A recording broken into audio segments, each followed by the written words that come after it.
BLA और BLF के अमन दुश्मनों ने निहत्थे बलोचों पर जुल्म और बर्बरियत की तमाम हदें पार कर रखी हैं। बलोचिस्तान में इन दरिंदों के हालिया हमलों में वाज़ेह हो गया कि बीएलए और बीएलएफ बलोचिस्तान और बलोच कौम की सबसे बड़ी दुश्मन है। ये तंजीमें इंडिया की गठजोड़ से मासूम बलोचों की नाहक जानें ले रही हैं। चंद माह कबल होने वाले कोयटा रेलवे स्टेशन हमले में शहीद होने वाले 2 मासूम शहरियों के भाइयों की आहो पुकार ने बीएलए और बीएलएफ का चेहरा दुनिया के सामने आश्कार करके रख दिया।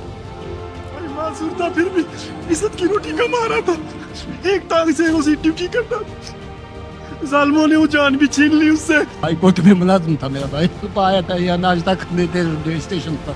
हाँ क्या होते हैं ये मुलाजिम भी, मैं कुछ नहीं कहा जाए, हम ये जुल्म ज़्यादती है। यही नहीं, मस्तोंग हमले में शहीद होने वाली एक नन्ही कली का बाप उसके स्कूल वाले बैग को आंखों से लगाए रो रहा है।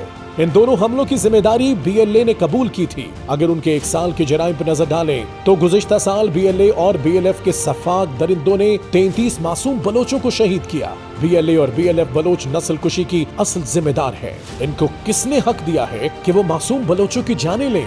बलोच अवाम, तलबा और रोती हुई माएं इन शिद्दत पसंदों की दरिंदगी की सख्त अल्फाज में मजम्मत करती हैं और सवाल करती हैं कि ये किस कानून के तहत इनके प्यारों को मारते हैं। तुर्बत बस हमले में शहीद होने वाले एक मेहनतकश नौजवान की माँ चीख चीख कर सवाल कर रही है।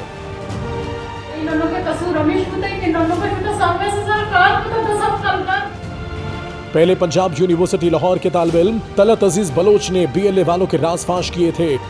उन्होंने मुझे कायल किया कि मैं एक ऐसे दहशतगर्द तंजीम का हिस्सा बनूं जो निहत्थे मजलूम और मासूमों की कत्ल करती है। उन्होंने मुझे ये कहा कि मुझे पहाड़ों में जाकर एक नई ज़िंदगी मिलेगी, जबकि वहाँ पर हालात उसके बरक्स थे कि मेरे तरह और भी पढ़े लिखे नौजवान इस प्रोपेगेंडा और जहनसाजी का शिकार हो चुके हैं। इसी तरह बलोचों को शहीद करने वाले बीएलए के बशीर नामी गिरफ्तार दरिंदे ने भी उसकी हकीकत को खोलकर सबके सामने रख दिया। ये जो बोल रहे हैं कि बलूचों का जंग है, दरअसल ये इन्हीं का खुद का जंग है, पर्सनली जंग है, या कोई बलूच का जंग नहीं है, कोई कौमी जंग नहीं है। अब बीएलए के अहम कमांडर्स नजीबुल्लाह उर्फ दरवेश और अब्दुल रशीद उर्फ खुदाइदाद ने भी हथियार फेंककर कौमी धारे में शामिल होने का ऐलान किया है। मुल्क दुश्मन अनासर के हाथों खेलने वाले लोग पाकिस्तान बिलखुसूस बलूचिस्तान की बका के लिए खतरा है। इन दरिंदों की हकीकत बलोच अवाम के सामने आया हो चुकी है। अब बलोचिस्तान के लोग भी इनके खिलाफ खड़े हो गए हैं। सिक्योरिटी फोर्सेस अवामी हिमायत के साथ पूरी कुव्वत से इनका मुकाबला करेंगी। बलोच नौजवान और अवाम इस भारतीय धोखे में हरगिज ना आए और बलोच माओं के लिए पैगाम है कि अपने बच्चों को बैरूनी ममालिक के मफादात की आग का ईंधन बनने से बचाएं।